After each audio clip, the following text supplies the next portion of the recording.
Bonjour Jean-Paul Betbès. Bonjour. Où donc est l'économie dans les programmes présidentiels? Eh bien, vous avez raison de poser la question parce qu'à l'heure actuelle, elle est nulle part. Tout le monde parle de changements énormes sur la façon de fonctionner, de consommer, de produire, d'investir et de se comporter, d'investir donc. Et en même temps, on ne nous dit pas comment on va le financer, sauf par des impôts. On ne dit pas lesquels, on ne dit pas non plus les conséquences. On est donc dans un changement énorme, qui est annoncé sur une génération, sans nous en dire plus, ce qui est vraiment un problème à quelques semaines des choix. Il y a 3 points principaux, l'écologie, l'énergie et la géopolitique. Oui, tout ce qui se passe à l'heure actuelle, c'est que tout est lié. L'écologie, d'une certaine manière, résume les changements que nous devons faire, qui sont des changements colossaux en une génération. Et cette écologie, c'est en fait une façon d'investir différemment, de consommer différemment, de voyager différemment. Et donc tout ceci est absolument énorme. Ceci a des conséquences en termes d'énergie, puisque l'énergie est le moteur de la croissance. Si on dit qu'il va falloir changer notre mix énergétique, ça veut dire qu'il va falloir évidemment consommer éventuellement moins, mais consommer aussi différemment. Que devient le nucléaire?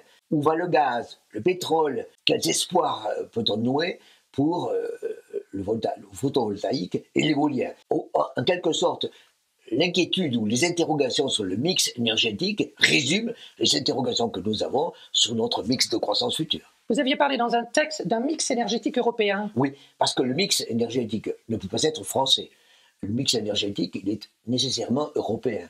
On aura besoin de photovoltaïque qui viendra du Maroc et d'Espagne, qui sont des pays propices à ce genre Entre la chaleur et les déserts. et du soleil. Il faudra développer en France et accepter en France de l'éolien offshore. Pour le moment, c'est pas facile. Il faudra aussi accepter en France des nouvelles centrales nucléaires. Pour le moment, ça n'est pas obtenu.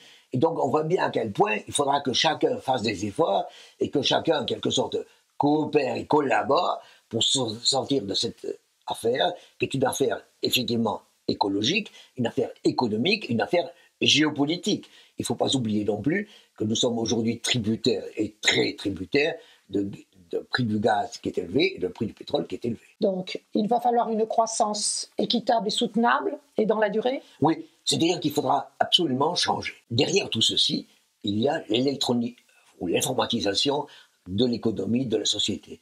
Et d'une certaine manière, c'est elle qui nous pousse à changer et elle qui nous permet de changer. Il faudra donc beaucoup investir et beaucoup former et payer, bien entendu, ce changement.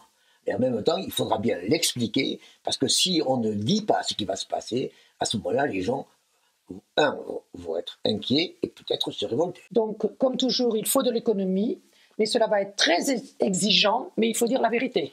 Si on ne dit pas la vérité, si on ne dit pas voilà où on veut aller, voilà les efforts à faire, mais ça marchera, effectivement, personne ne suivra les candidats, quels qu'ils soient.